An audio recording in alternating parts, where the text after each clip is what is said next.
깨어라, 깨어나라, 드보라야. 일어나라, 바라가. 젖과 꿀이 흐르는 가나안 땅에서 이스라엘 후손은 왜 이리 타락했나? 여호수아가 죽고 그 세대의 사람들이 모두 죽으니 여호와를 알지 못하는 이스라엘 자손의 세대가 일어납니다. 하나님을 떠나니 하나님의 보호막은 사라지고 바알과 아스다롯의 음행과 원초적인 욕망의 늪에서 허우적거리며 이집트 때처럼 다시 정체성을 상실한 이스라엘 자손들은 가나안 땅에서 하찮은 종족으로 전락하였습니다. 가나안 사람들이 무서워 이스라엘 사람들은 큰 길을 피하여 오솔길로 다녔습니다. 현대에도 하나님을 믿는 자 중에 점을 보고 구슬하며 잡신을 더 맹신하는 자도 있습니다. 용한 점쟁이도 자신을 신이라 하는 자도 처음에는 병도 고치고 기적을 행하는 것처럼 보이기도 합니다.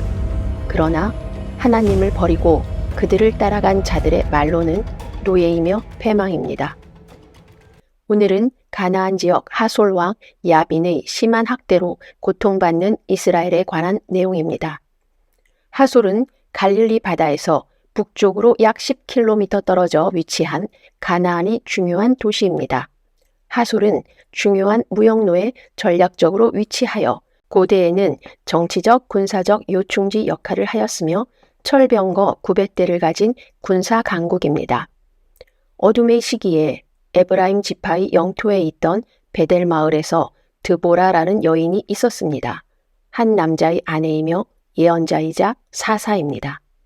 성서에는 여인인 드보라가 어떻게 사사가 되었는지는 언급되지 않고 있습니다. 고대 이스라엘 사회에서는 종교 가르침과 율법서에 대한 책임은 제사장과 레위 지파에 있으며 공식 교육은 남성들만 받던 시기입니다. 드보라의 남편은 라피돗이라고 성경에 딱 한 번 나옵니다. 여인인 드보라가 율법서에 능통하고 활발한 활동을 한 것은 드보라가 하나님과 소통하는 영적 능력도 있지만 가족 구성원, 특히 남편의 배려와 지원이 있었을 것으로 짐작됩니다. 에브라임 산악지대인 라마와 베델 사이는 가나안의 여러 지역의 이스라엘 사람들이 접근하기 쉬운 곳입니다. 하나님의 사람 드보라는 번영과 신성한 축복을 상징하는 큰 종려나무 아래에서 핍박받는 이스라엘 사람들을 상담하면서 보듬어주고 위로해줍니다. 또한 늘 정의롭게 시비를 잘 가려주니 이스라엘 백성들은 분쟁이 생기면 드보라의 종려나무로 갑니다. 이후 드보라는 종려나무 아래에서 법정을 열고 지혜와 판단력으로 백성들의 존경을 받는 사사가 되었습니다. 사사기 4장 6절에서 드보라는 게데스 납달리의 유능한 군사 지도자인 바락에게 이스라엘 군대를 이끌고 가나안 족속과의 전투에 나서라고 요청합니다. 납달리 지파는 가나안 하솔에게 직접적으로 영향을 받고 있습니다. 이스라엘의 하나님 여호와께서 너에게 명령하신다. 너는 가서 납달리와 스불론 사람 10,000명을 데리고 다볼산으로 올라가라. 바락은 당황스럽습니다. 바락은 무기조차 제대로 갖추지 않은 오합지졸 병사 10,000명을 데리고 철병거 900대를 가진 강국인 하솔과의 전투에서 승리하기가 불가능하다고 생각합니다. 실제로 사사기 1장 19절을 보면 강력한 유다 지파조차도 철병거를 소유한 적들과 맞서면서 고전을 겪고 있었습니다. 철병거를 가진 가나안의 특정 부족이나 도시국가들이 당시 열등한 무기를 가지고 있던 이스라엘 백성에게는 두려움의 대상이었습니다. 사사 드보라의 전쟁 명령을 바락은 거부하지 않지만 사사기 4장 8절에서 바락이 드보라에게 이르되 당신이 나와 함께 가면 나도 가겠으나 당신이 나와 함께 가지 않으면 나도 가지 않겠다 라고 말합니다. 이스라엘 백성들 사이에서 리더십과 존경을 받는 하나님의 사람 드보라의 존재는 절대적입니다. 드보라를 보니 잔다르크가 생각납니다.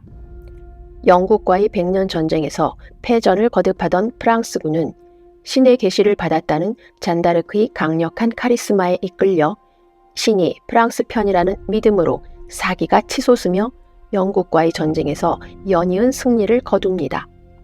드보라나 잔다르크를 보면 전쟁이 용맹한 장수의 힘보다는 죽음도 각오할 수 있는 명분이 중요함을 알 수 있습니다.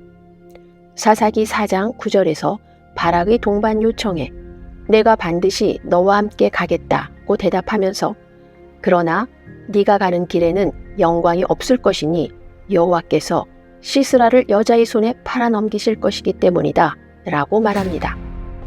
전투에 나가기를 주저하는 바락에게 전투는 우리가 아닌 하나님의 섭리에 따라 치러질 것이라고 미소 지으며 바락에게 용기를 줍니다.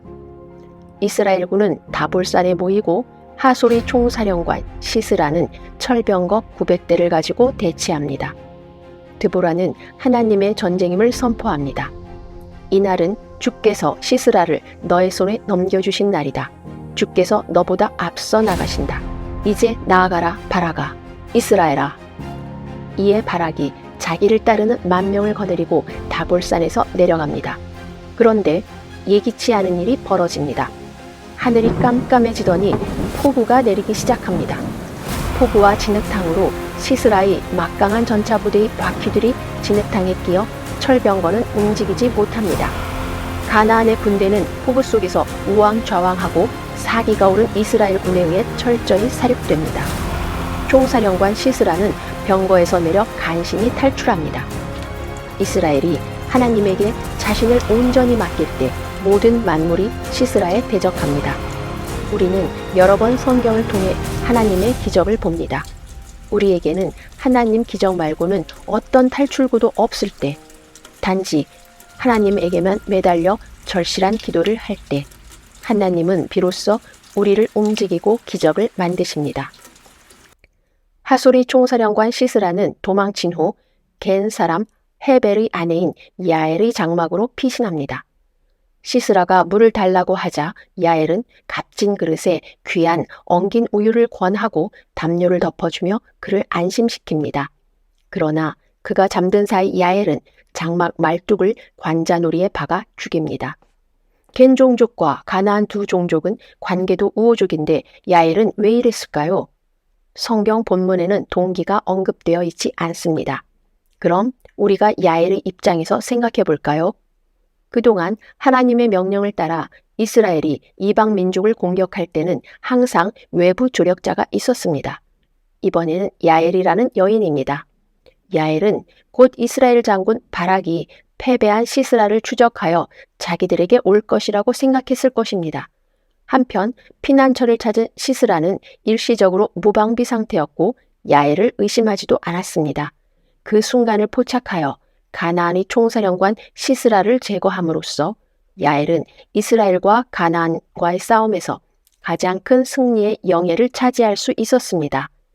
또한 야엘의 행동에는 야엘의 무의식 속에 하나님의 개입이 이미 이루어져 있음을 알 수 있습니다. 야엘은 신의 인도나 영감 아래 행동하여 결국은 하나님의 목적을 달성하는 데 중요한 역할을 하였습니다. 한편 사사기 5장의 드보라와 바락의 노래는 하나님의 구원을 축하하는 노래로 일부 지파의 참여를 강조하는 동시에 다른 지파의 부재를 지적하고 있습니다. 이번 전투에서 적극적으로 참여한 정예교는 납달리와 스불론 지파이며 이 외에 에브라임, 베냐민, 므낫세, 이사갈 등의 지파들도 참여를 하여 이스라엘을 승리로 이끌었으나 르우벤, 단, 아셀 지파는 가나안과의 전쟁에 참여하지 않았습니다. 고대 이스라엘의 초기 지도자인 모세와 여호수아 시대에서 12지파는 외부의 위협에 직면하거나 군사작전을 수행할 때 함께 연합하여 단결된 힘으로 전쟁에 참여했습니다. 그러나 두 걸출한 지도자가 죽은 사사기 시대에는 불순종과 배교의 주기가 반복되면서 지파들 사이에도 분열의 시기가 이어졌습니다. 오늘은 남성 위주의 고대 이스라엘 사회에서 여인으로 태어난 드보라가 존경받는 사사가 되어 이스라엘의 핍박 시기에 카리스마 있는 지도자로 이스라엘을 구원하는 것을 보았습니다. 태어날 때부터 우리는 각자의 주어진 소명이 있습니다. 우리가 그 소명을 버리면 고난이 따르지만 우리의 소명을 찾고 하나님 보시기에 좋다면 하나님은 기꺼이 우리와 함께 하시고 은총과 행복을 주십니다. 감사합니다.